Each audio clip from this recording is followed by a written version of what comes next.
लोग सोचते हैं कि हमारी पत्नी अच्छी मिले, पत्नी नहीं सोचती कि हमें पति भी अच्छा मिले।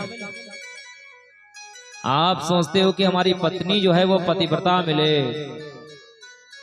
पत्नी भी तो सोचती है कि हमारा जो पति है वो पत्नी व्रता मिले, है ना। बात तो दोनों बराबर है ना, ताली तो दोनों हाथ से बजती है। इसलिए चरित्र, मानस चरित्र राम और श्री, सोई जानै जेहि दे जनाई, और जानत तुम ही हुई जाई। तो भगवान श्री कृष्ण की लीला बड़ी टेढ़ी है, इसको समझने के लिए बड़े भाव के साथ में अध्ययन मनन सत्संग करने की आवश्यकता है। तो भगवान ने क्या किया, माखन चुराया उन गोपियों के यहाँ जो गोपियां रोज उनको बुलाती थी। क्यों? ये तो वही गोपियां हैं ना जिन्होंने कठोर तपस्या किया, वो ऋषि मुनि, और उसके बाद में भगवान की शरण में जाकर के पुकार करने लगे कि महाराज अब ये पाप का भार इस धराधाम से सहा नहीं जा रहा है, आप अवतार लीजिए।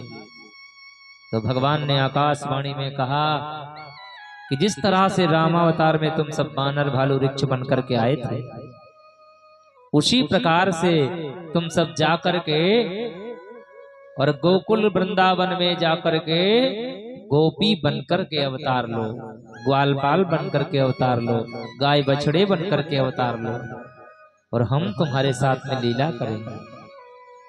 तो वही ऋषि मुनि परम रसिक जन गोपी बनकर के आए। अच्छा, गोपी का मतलब क्या हुआ? गोपी ये कोई साधारण स्त्री की बात नहीं है। यहाँ गोपी का अर्थ ये है जो भगवान श्री कृष्ण के रस का पान करे अपने इंद्रियों के द्वारा, जो भगवान श्री कृष्ण की कथा का अमृत अपनी इंद्रियों के यानी कानों के द्वारा रसपान करे, उनके सौंदर्य का दर्शन करे, उनके अपने हाथों से ठाकुर की सेवा करे, वही तो गोपी है, चाहे वो पुरुष हो चाहे स्त्री हो। क्योंकि संसार में जितने भी जीव हैं, चाहे हम पुरुष वर्ग के हों और ये माताएं स्त्री वर्ग की हों, लेकिन हैं तो सबके सब आत्मा ही। और इस धरातल पर जितनी आत्माएं हैं, आत्मा तो स्त्रीलिंग है, पुरुष तो कोई नहीं है संसार में। इसलिए पुरुष वर्ग में केवल और केवल एक ही परमेश्वर है, परमात्मा है। वंदे महापुरुष ते चरणारविंदम, वही महापुरुष भगवान नारायण है, और जितने भी हैं सब स्त्रियां हैं।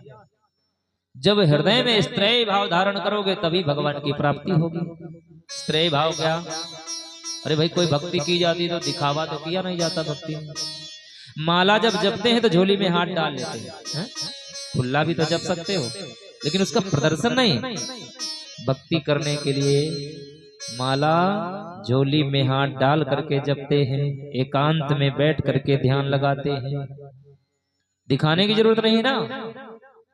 स्त्रियां भी तो देखो पर्दे में रहती हैं, जैसे धन पैसा सब छुपा के रखा जाता है, भोजन एकांत रसोई में बनाया जाता है, उसी तरह से भक्ति भी छुपा करके ही की जाती है, अर्थात स्त्री की तरह से। तो जब कोई भक्त अंतःकरण में गोपी का भाव धारण करता है तो भगवान की प्राप्ति होती है, और भगवान उसके अंतःकरण रूपी मटकी से माखन निकाल करके खाने के लिए आते हैं।